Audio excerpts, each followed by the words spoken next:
Starting off Season 2, we cut into our floor with the intentions of replacing our mast up. Shockingly, for such a big project, we not only finished on schedule, but we also didn't have any surprises show up along the way. However, we ended up getting a little carried away, but more on that in a minute. We didn't want to simply glass the old pieces back into place for several reasons, so Phillip designed a way for a series of panels to lock into a grid support structure underneath. First, we had to build a grid. So I glassed up some Plascore last night, so a single layer of 1708 on each side. I'm impressed with its strength characteristics.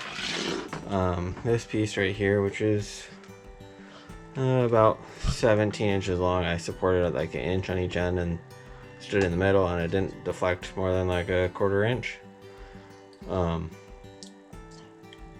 So I'm thinking I need 2 layers of 1708 on each side for the floor panels, and it should be plenty stiff enough for the floor panels that it doesn't feel really spongy underfoot. So I'm going to trim up the edges of all these and then work on installing them into create the floors for the cabin sole. The original cabin sole gave us very limited access to the areas that we really wanted to see and utilize better. With the original design, it was a dark and dirty mess underneath. The mast up was so well tucked under the floor that adjusting wiring at the base of the mast or replacing connectors there required both some decent acrobatics, a flashlight, and then also some patience. Adding these larger hatches also gives us some extra space for storage, and it goes without saying that more storage is always a priority on a sailboat. While the bilge is certainly not the cleanest or the driest place to stash things, durable and shelf-stable items will happily occupy this space. So I just pulled the peel ply off of all the glass I laid up. Actually, I'm fairly happy with how everything turned out and looks. I left it on to help protect the surface while I was waiting to get ready to glass the other pieces in. I can kind of show you what these are going to look like. And so that's kind of what they look like. So this is the front of the boat. And this will support the new floor that's gonna end up being set across here, so trying to minimize like the spans of each of them. And so we're actually splitting the front of the mast into 2 sections because of the geometry. It's just kind of hard to get out, and then the back will just be one larger storage area. So I will glass these both into the hull and into the mast step on both sides, and then the same with this, we'll get glass to the hull, and then I will glass a like flat piece on the top of them for the latches to hold on to. Getting close to ready to glass. I will sand the peel ply surface. I've read either that you do or don't need to, and so just to be safe, I'm going to sand it. And since this is really just to support the new floor, it's not super heavy layups. Probably just 2 layers of 1708. Probably could get away with 1. Yeah.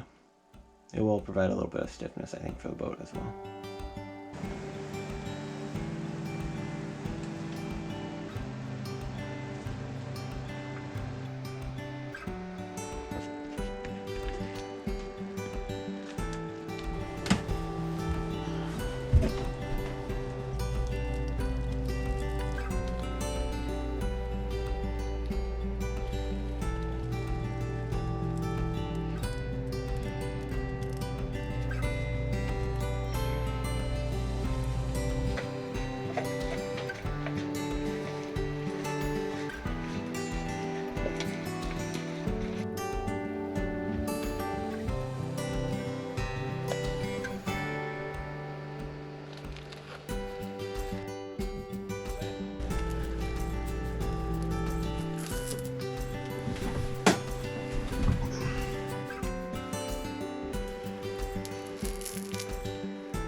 With the grid glassed into place, we took stock of the cabin sole. It looked like puzzle pieces. Several chunks were cut out for access to the athwartship beams and the water tank, and then screwed back together with varying rates of success. We had spent most of the summer with cheap yoga mats as foot protection against the ragged fiberglass edges, so once again Phillip donned the Tyvek suit and pulled out the circular saw. He cut around the perimeter of the cabin sole, leaving approximately a 2-inch lip along the edge, and I will admit, even though Phillip asked me and I gave him the green light to tackle this project, it was still a bit of a jump scare to open up the companionway hatch for the first time and see that chasm at the base of the stairs. There used to be a perfectly good floor there. So while I was cutting out the cabin sole, this is a saw blade I was using, I had the depth set a little bit too deep and I hit the water tank. I'm not sure if you'll be able to see it, but the carbide teeth just got like sheared off, bent backwards, and so it stopped cutting, which is unfortunate because this is the only one I had, saw blade I had for the circular saw that had, here's this one that's just bent, that had carbide teeth, so that meant I had to go buy new ones. No takesies backsies now, we had really committed, and at least it gave us an extra excuse to remove the busted up water tank. Phillip got into a fairly serious altercation with it, and then it came out.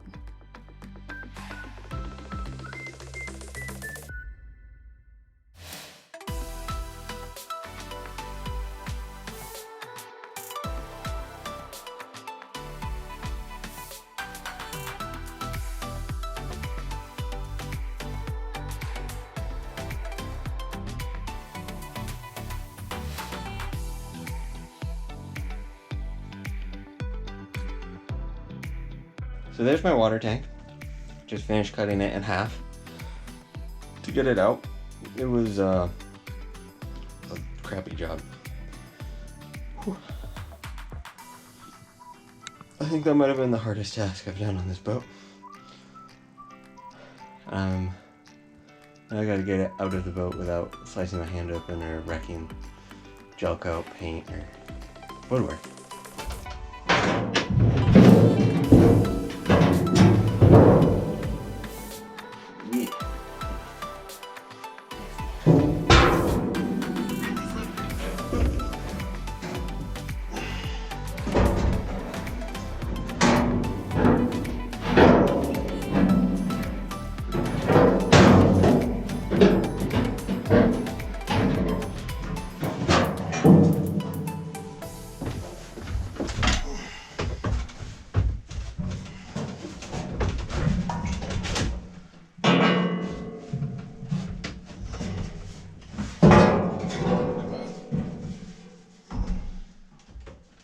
There used to be a water tank right here that was a stainless steel tank that had baffles in it.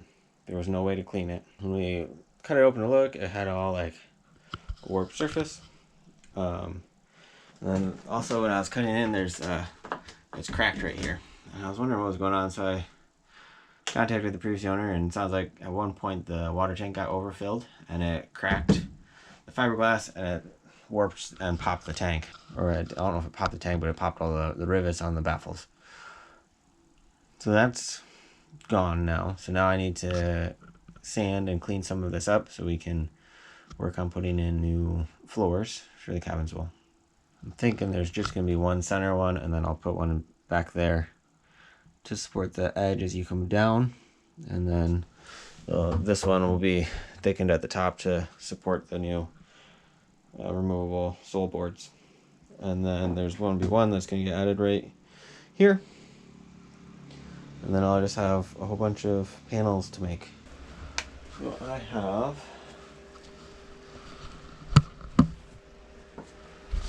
cut my honeycomb panels to fit. So I have one frame that's going to go all the way across there, and then I have one that's going to go up here. It's about a 22-inch spacing between them to support this part that's overhung. Also there's a crack right here which isn't supported off the cabinet anymore, and then I'll support the new floorboards that we're putting in. I'm not really sure how strong to make everything yet, so we're just kind of playing by ear. Starting on, just going to do a single layer of 1708 on each side of the panel. I did it on this one right here, and it has a little bit of flex, but it's pretty stiff. I think when I cap it with my horizontal piece, it'll kind of create an I-beam like effect where I'll deter the walking, and then also when I glass over, I'll add an extra layer to help stiffen it up. If I need to, I can always add more glass to either face. Yeah, I mean, it's kind of painful to walk around because you have to step over all these pieces, and I've been using this bunk bed as my work surface, and standing on the floor, it was the perfect height. Now I have to stand on this beam there and like this little corner right here, which makes it a lot more challenging to mix stuff and do stuff. You got to be really careful about where you step, how you step. But it's coming together. Today's the last day that the temperature is going to play nice. It's supposed to drop off later in the day and get kind of chilly overnight. So I'm trying to get stuff laid up this morning before it gets too cold. And I can heat the inside of the boat, but the hull is the part that I'm concerned about because it's right next to the outside, and trying to fight Mother Nature is never the best option. So as long as I'm not trying to glass to the hull, I think I can heat up localized joints to put in other pieces if it's not touching the hull. Alright, so I got the space heater running. I have a fan pointing down to try to circulate warm air down into the bilge. And I have these two floors, I guess would be probably what they'd be called, glassed in and covered in peel ply. So once those set up, then I have to put the tops on them. And it's about noon, so I've got another like 5 hours of good temperature range for the epoxy. Probably a little more than that, but alright, so we're back on the boat. These two I glassed in yesterday. They've set up solid. I've notched the top of them to accept the top rails. All of these over here that I glued up yesterday are nice and solid. And it stiffens the entire thing, kind of like an I-beam does, so they don't wobble side to side, which is good. This right here is our G10 piece that keeps the torsion from happening. And I cut this to be just below the cabin sole height last winter. Wasn't really thinking about redoing the cabin sole. So now I need to put a top plate on so I can get the hatch boards to line up. And so my way of doing it is I actually cut, you can kind of see here, like a slot inside the honeycomb, decord it. So then when I set this on, it now sits at the right height. And all I have to do is just bed it with some thickened epoxy and glass it in. But it's now at the right height. It's not too high, and I don't have to cut the G10, which would be a painstaking process. As Phillip has said quite a few times, we really had to play nice with the weather and keep an eye on the forecast. When we tore into the cabin sole, we had about 135 days total before we had to have the boat back together so that the yard could put the mast back on, and about 140 days before she actually went back in the water. We had to be pretty strategic about it, and basically we would get everything ready for the next layup, wait for a halfway decent day to show up, and then we glassed our biscuits off. It was kind of stressful, but we got her done. Alright, so working on putting the floor back together. So this little strip right here, you can see the line where the board's going to land, is getting solidly glassed back together. There's a access hatch right here, which accesses this through hull and some of the bilge pump stuff. I needed to cut that far to get the water tank out. So I did cut the original flooring back So now I've got the molded fiberglass piece, which I don't have to create, which is nice. And I'll glass this all back together, and I'll help tie this piece in as well. And then I can use the original plate that goes in, and I'll probably paint this or varnish or something so it looks nice. But that way I don't have to touch any of this from a work standpoint. I'll just fill it, fair it, and I'll probably then glass the upper side once it's all glassed on the lower side. That way I can smooth and fair it all out and get it looking nice. As once this piece is in, that'll allow me to keep moving forwards in the boat with each additional floor, well, cabin sole panel. And those will all be removable, so I do need to go through and clean up all the edge glass up here, as it's gonna, I don't want to catch my hand on it or anyone else to get cut by it. But right now it's cold, but it's like 45, 46 degrees, so I'm trying to warm it up in the boat so I can apply the epoxy and have it cure tonight, because the low is about 40, and that's about the minimum the epoxy will cure to. So I don't know if I'll get more epoxy done this year yet. There might be 1 or 2 other days, but I'm running out of them till the spring, so any chance I get, I'm trying to make the most of them.